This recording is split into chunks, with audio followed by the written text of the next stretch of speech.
হর হর মহাদেব। হাতে গোনা মাত্র একটি দিন পরেই রয়েছে শ্রাবণ মাসের শেষ অর্থাৎ পঞ্চম সোমবার। শেষ সোমবারে জল ঢালার শুভ সময়, নিয়ম ও মন্ত্র। আপনারা প্রতিটি সোমবারেই শিবলিঙ্গে অভিষেক করছেন। এবার জেনে নিন মহাদেবের প্রিয় অভিষেক দ্রব্য এবং তার নিবেদনের ফলাফল কী। শেষ সোমবার শিবলিঙ্গে কোন শস্য নিবেদন করবেন? শেষ সোমবার পুজোর উপকরণ, নিয়ম ও মন্ত্র। উপবাস করে আপনারা এই দিন কি খাবেন আর কি খাবেন না। নমস্কার বন্ধুরা, চলছে পবিত্র শ্রাবণ মাস, আর দেখতে দেখতে শ্রাবণ মাস প্রায় শেষ হতে চলেছে। হাতে গোনা একটি দিন পরেই রয়েছে শ্রাবণ মাসের শেষ অর্থাৎ পঞ্চম সোমবার। শ্রাবণ মাসের শেষ সোমবার পড়েছে বাংলার 31শে শ্রাবণ 1433 বঙ্গাব্দ, ইংরাজি 17ই আগস্ট 2026 সাল। ইতিমধ্যেই আপনারা অনেকেই শ্রাবণ মাসের 4টি সোমবার পালন করেছেন এবং ভোলেনাথের কৃপায় অবশ্যই পঞ্চম সোমবার পালন করবেন। কিন্তু অনেকেই আছেন কোনো কারণবশত শ্রাবণ মাসের সোমবার পালন করতে পারেননি, তারা অবশ্যই এই শেষ সোমবার পালন করবেন।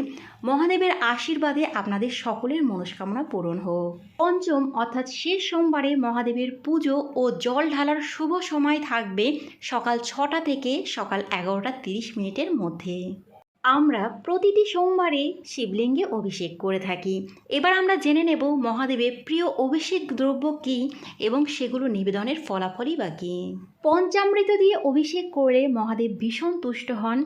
এর ফলে জীবনের সমস্ত দুঃখ কষ্ট দূরে যায় এবং শান্তি আসে। গরুর দুধ দিয়ে অভিষেক করলে যশ ও লক্ষ্মী প্রাপ্তি হয়, পারিবারিক কলহ কেটে যায়। গঙ্গা জল দিয়ে অভিষেক করলে মহাদেব দ্রুত প্রসন্ন হন। গাওয়া ঘিয়ে অভিষেকের ফলে দীর্ঘায়ু ও বংশবৃদ্ধির আশীর্বাদ মেলে। আখের রস দিয়ে অভিষেক করলে গৃহে সর্বদা লক্ষ্মীর বাস হয়, কোনো বস্তুর অভাব হয় না। সর্ষের তেল দিয়ে অভিষেক করলে শত্রুর পরাজয় হয় ও সব কাজে জয়লাভ হয়। সুগন্ধি তেল দিয়ে শিবলিঙ্গে অভিষেকের ফলে ভোগ ও মানসিক তৃপ্তি লাভ হয়। মধু দিয়ে অভিষেক করলে রোগ নিরাময় ও পুরনো অসুখ থেকে মুক্তি মেলে। সুখ সমৃদ্ধি ও দাম্পত্য সুখের জন্য নিয়মিত বা শেষ সোমবারে 108টি বেলপাতা অর্পণ করুন। ধুত্রা ফুল, বিশেষত লাল ডাঁটিযুক্ত ধুত্রা ফুল অর্পণ করলে সন্তান সুখ লাভ হয়। এবার আমরা জেনে নেব শ্রাবণ মাসের শেষ সোমবারে পুজোর উপকরণ এবং কোন শস্য নিবেদন করবেন। পূজার প্রধান উপকরণগুলো হলো পরিষ্কার জল, গঙ্গা জল, পঞ্চামৃত তৈরির উপকরণ, দুধ, দই, ঘি, মধু, চিনি বা শর্করা, ফুল, মহাদেবের প্রিয় ধুত্রা ফুল, আকন্দ ফুল বা নীলকণ্ঠ ফুল ও ফুলের মালা। বেলপাতা যেন ছেঁড়া বা ফুটো না হয়, একটু পরিষ্কার বেলপাতা থাকে, 3টি পাতাযুক্ত বেলপাতা। শিবলিঙ্গে নিবেদনের জন্য বিজোড় সংখ্যার ফল, 1টি, 3টি বা 5টি। চন্দন, ভোগের জন্য লাগবে সাদা মিষ্টি বা সাদা বাতাসা ও ফল। আরতির জন্য ধূপ, প্রদীপ, কর্পূর এবং সন্ধ্যায় আরতির জন্য অবশ্যই একটি ঘিয়ের প্রদীপ শেষ সোমবারে লাগবে। পঞ্চম অর্থাৎ শেষ সোমবার শিবলিঙ্গে নিবেদনের জন্য লাগবে ছাতু। শেষ সোমবার ছাতু নিবেদন করলে শারীরিক শক্তি বৃদ্ধি পায় এবং দারিদ্রতা দূরে যায়। এবার আমরা জেনে নেব শেষ সোমবারের পুজোর নিয়ম। যারা কোনো কারণে গোটা শ্রাবণ মাস জুড়ে নিরামিষ খেতে পারেননি, শুধুমাত্র শ্রাবণ মাসের সোমবারের ব্রত উপবাসগুলো পালন করেছেন, তারা অবশ্যই শেষ সোমবারের আগের দিন অর্থাৎ রবিবার দিন নিরামিষ আহার গ্রহণ করে সংযম পালন করুন। সোমবারে ব্রত উপবাস এবং মঙ্গলবারে আবারও নিরামিষ সাত্ত্বিক আহার গ্রহণ করবেন। শেষ সোমবার ঘুম থেকে উঠে পবিত্র জল বা বাড়ির স্নানের জলে গঙ্গা জল মিশিয়ে স্নান করে শুদ্ধ বস্ত্র পরিধান করুন। এরপরে ব্রত সংকল্প গ্রহণ করে মহাদেবের ধ্যান করুন। সূর্যোদয় হলে সূর্যদেবকে অর্ঘ্য নিবেদন করে বাড়ির ইষ্ট দেবতার পুজো সম্পন্ন করুন। এরপরে মহাদেবের অভিষেকের জন্য প্রস্তুতি নিন।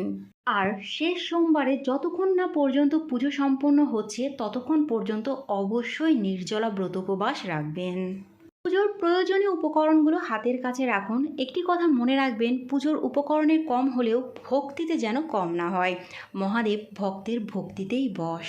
পরিষ্কার স্থানে গঙ্গা জল ছিটিয়ে কাঁসা, পিতল, তামা বা পাথরের বাটি বা ছোট থালার ওপরে প্রথমেই ওম লিখুন চন্দন দিয়ে, তারপরে ফুল ছিটিয়ে দিন।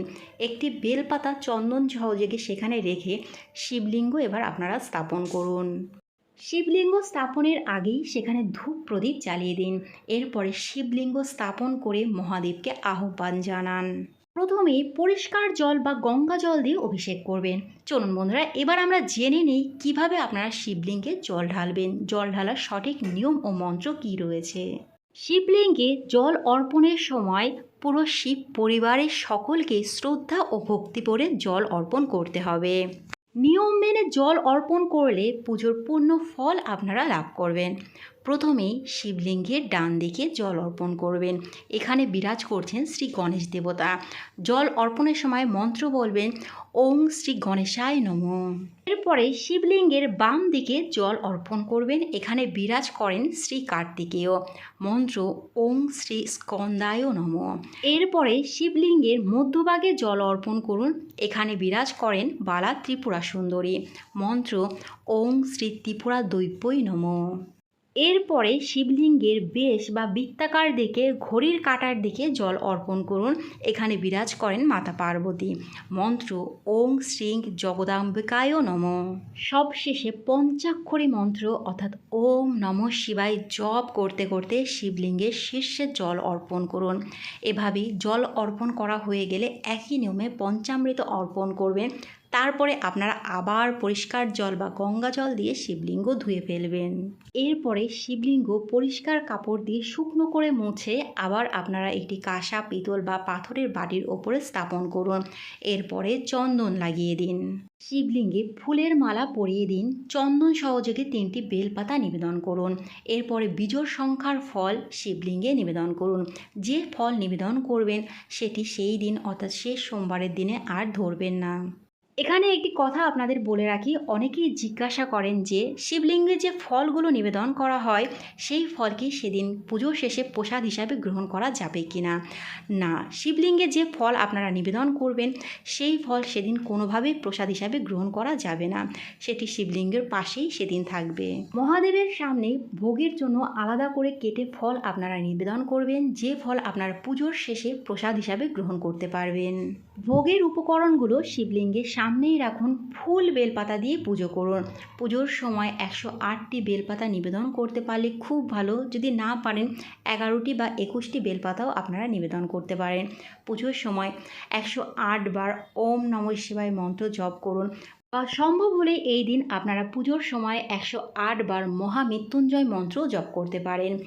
ফুল বেলপাতা দিয়ে পুজো করুন। ধূপ, প্রদীপ, কর্পূর দিয়ে আরতি করুন। পুজোর শেষে সোমবারের ব্রতকথা পাঠ বা শ্রবণ করুন। সন্ধ্যের সময় আবার আপনারা সন্ধে প্রদীপ জ্বালাবেন, আর এই সময় অবশ্যই একটি ঘিয়ের প্রদীপ জ্বেলে দেবেন। ফুল বেলপাতা দিয়ে পুজো করবেন, ভোগ নিবেদন করবেন। এবার আমরা জেনে নেব উপবাস করে আপনারা কি খাবেন আর কি না। প্রথমেই জেনে নিই কি খাবেন। এই দিন উপবাস করে ফলাহার করে থাকতে পারলে খুব ভালো, কিন্তু অনেকের পক্ষে হয়তো বা সম্ভব নয়। সেক্ষেত্রে আপনারা দুধ, দই, ছানা, সাবু খেতে পারবেন। এছাড়াও আপনারা বিভিন্ন ধরনের সাত্ত্বিক সবজি সন্দক লবণ দিয়ে রান্না করে খেতে পারবেন, বা সাবু বা শ্যামা চালের তৈরি খিচুড়িও আপনারা খেতে পারবেন। বিভিন্ন ধরনের ড্রাই ফ্রুটস যেমন কাজু বাদাম, কিশমিশ এগুলোও আপনারা খেতে পারবেন।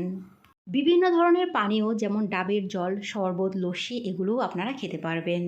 এবার আমরা জেনে নেব উপবাস করে আপনারা কি খাবেন না। উপবাস করে আপনারা চাল বা গমের তৈরি কোনো জিনিস ভুলেও খাবেন না। পোড়া বা সেকা জাতীয় কোনো খাবারও এই দিন আপনারা খাবেন না। আমিষ জাতীয় খাবার সম্পূর্ণ বর্জনীয়। নেশা জাতীয় দ্রব্য থেকেও আপনারা এই দিন দূরে রাখবেন। এই দিন রান্নায় সাধারণ লবণ ব্যবহার করবেন না, সন্দক লবণ ব্যবহার করবেন। এই দিন তেতো জাতীয় খাবার, বেগুন বা বিভিন্ন শাক জাতীয় খাবারও খাওয়া যাবে না। বন্ধুরা, আজকের ভিডিওটা এই পর্যন্তই। আপনারা সকলেই পঞ্চম সোমবারে মহাদেবের ব্রত উপবাস পালন করুন। ভিডিওটা যদি ভালো লাগে লাইক, কমেন্ট এবং শেয়ার করবেন। পরবর্তী ভিডিওর আপডেট পাওয়ার জন্য চ্যানেলটি সাবস্ক্রাইব করে পাশে থাকবেন। নমস্কার।